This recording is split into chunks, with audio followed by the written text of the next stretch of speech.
Light is not only essential to our human lives, it also carries the data in our fiber optic world. We'll learn more about some of the latest technology in photonic components next.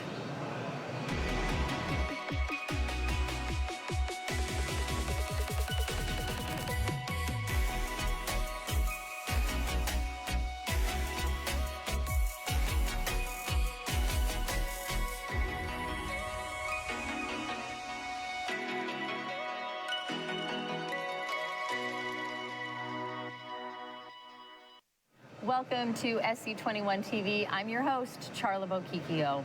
We are live at the SC21 TV news desk, meeting leaders in the world of high-performance computing. With me now is Dipak Chudasama with Trumpf Photonic Components. Welcome. Thank you. How are you finding St. Louis? Oh, it's fantastic. This is first time to St. Louis, and it's a great city. Excellent. Yes. Good. Where are you currently living? Where do you join us from? I am from the Santa Clara office. Okay. I live in Los Angeles area. Great. All right. Yes. So you've come a little ways, but not too far. No. So tell us a little bit about what you do with Trumpf and why you're here. Sure, yeah. So my role, first of all, I work for Trumpf Group, which is the parent company for Trumpf Photonic Components, the division that I work for. My role is to develop business for Trumpf Photonic Components within the North America, United States side of it. So I'm here because part of the datacom, there are two main areas. There is a data center side of the business, and then there is high performance computing. And I'm here along with my colleagues, and we have a booth here to promote our business, get our name out, and meet with the end customers. Great. How has the experience been so far on the exhibit floor for your organization? Actually, very good in terms of just, everything is going smoothly and all that. I know that it's been somewhat impacted in terms of attendance because of COVID-19 and so forth. Absolutely. But it's been good. So what are you showing this year in your booth, and why should attendees stop by and see what you're doing? Oh, certainly. So I guess normally you would have a live demo and so forth in the booth. But this being our first time actually at SC21, or a supercomputing show for that matter, we didn't bring any demos, but we are there for, introducing our company. A lot of folks may not have heard of our company because we are not exactly the supplier for the main names in supercomputing, right? But we actually supply to the suppliers of, say, companies like HPE and so forth. So we want to be here, and we want to get our name out to the end users, and also have an opportunity to understand their needs and so forth. So you're here to network and meet people and form relationships. Exactly right. And so to follow up on your previous question, we'd like to invite them to come to our booth so we can have a conversation about our company and our technology and what we do today for the space, and some of the interesting ideas for the future. Right. Sounds great. So given where the company is now, what do you see the future, even into 2022? What is your hope? And is there a desire to continue the SC conferences going to Dallas next year? Absolutely. I think supercomputing space is very important to us. VCSEL and photodiodes are, vertical cavity surface emitting lasers are a key component into the active optical cables. With the shorter distances, 30 to 50 meters. And VCSELs are a critical component for that. And we manufacture VCSELs. So this space is very critical to our success. So we will be here again for sure in Dallas. Good. and get to know more customers and end users.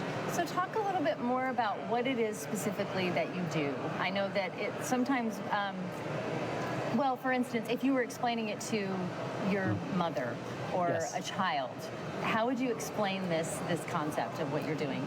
Sure, yeah. So the data communication, as you said in your intro, actually within the HPC world, it takes place on the light. So it goes on fiber optics, and VCSELs are the devices that actually takes the electrical signal, electronic data signal, converts it into the light signal and sends it to the other end. And at the other end, we have another device, photodiode, that actually takes that optical signal, converts it back to the electrical signal, and communicates the information. Interesting. So it all travels through light.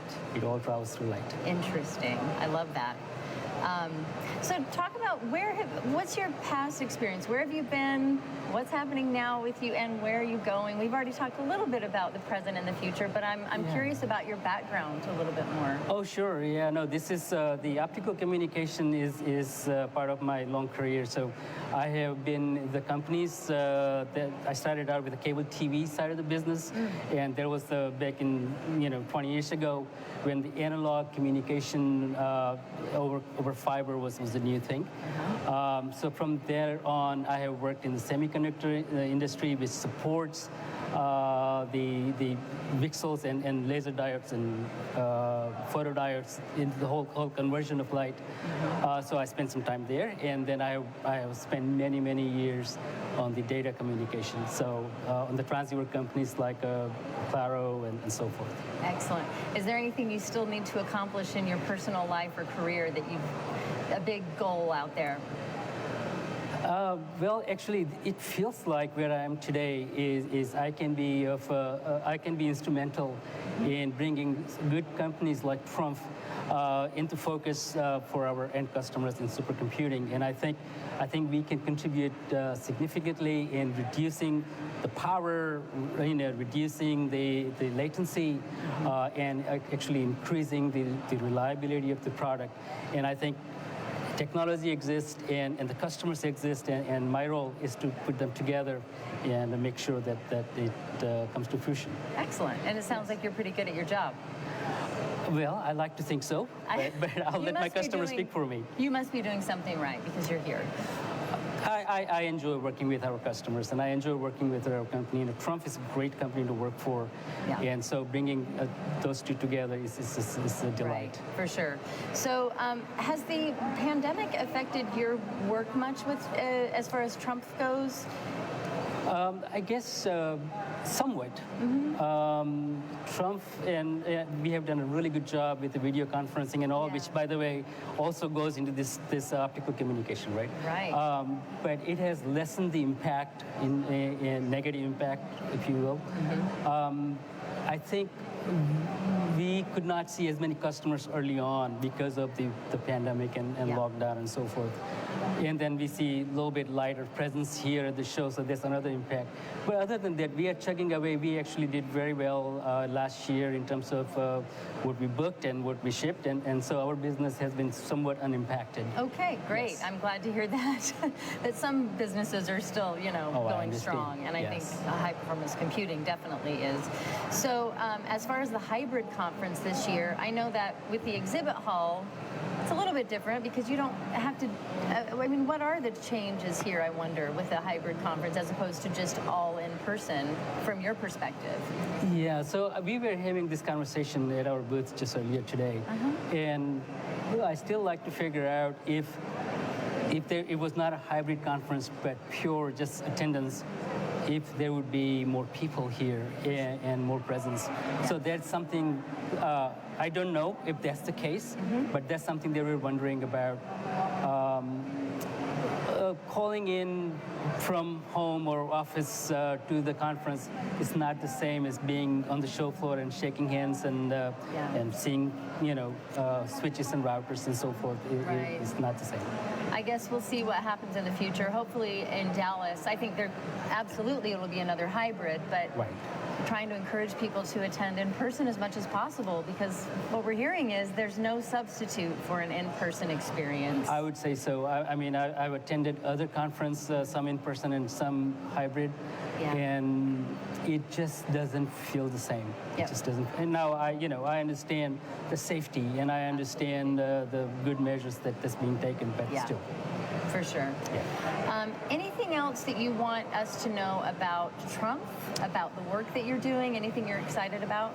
Yeah, actually, one of the big thing about Trumpf Photonic components, which separates us from our competition, and so we have worthy competition, is the fact that even though we are a big company, $4 billion, which is not the biggest, but we are a good-sized company, We are much more open to custom products. We are much more open to engaging with worthy customers on custom products on the semiconductor side. So if we need to do something special and if there is a business case, we'll be willing to do it. Otherwise, we are, with our standard products, we are very much focused on bringing in new technology that is, again, works towards lowering the power, lowering latency, and lowering cost, of course, but most importantly, improving the reliability. Gotcha. Excellent. So it kind of sets you apart that you're able to do these specific things. Indeed, yes. I'm curious on a personal level what you wanted to be as a young boy growing up when you got older. What did you want to be? Well, that's a very interesting question. I'm from Indian background, and it's a cliche, but my oldest brother, was an engineer, and I wanted to be an engineer, and I thought he was driving train, and that's why I wanted to be an engineer. But here I am. I'm actually an engineer, and I always wanted to be an engineer. You have been hijacked. You thought you were going to be driving trains. That's right. And here you are at a supercomputing conference. Still looking for a little whistle. Yeah, that's great. Well, that's fantastic. Thank you so much for talking. I'm hoping we covered everything that you wanted to talk about. Absolutely. No, this was a very good conversation. Thank you very much. Thank you. And for those of you watching, stay tuned for... My teleprompter's not working, but I'll just figure out what to say. Stay tuned for the latest in high-performance computing here at the SC21 News Desk. And please make plans to join us next year at SC22 in Dallas in November. I'm Charla Bokikio.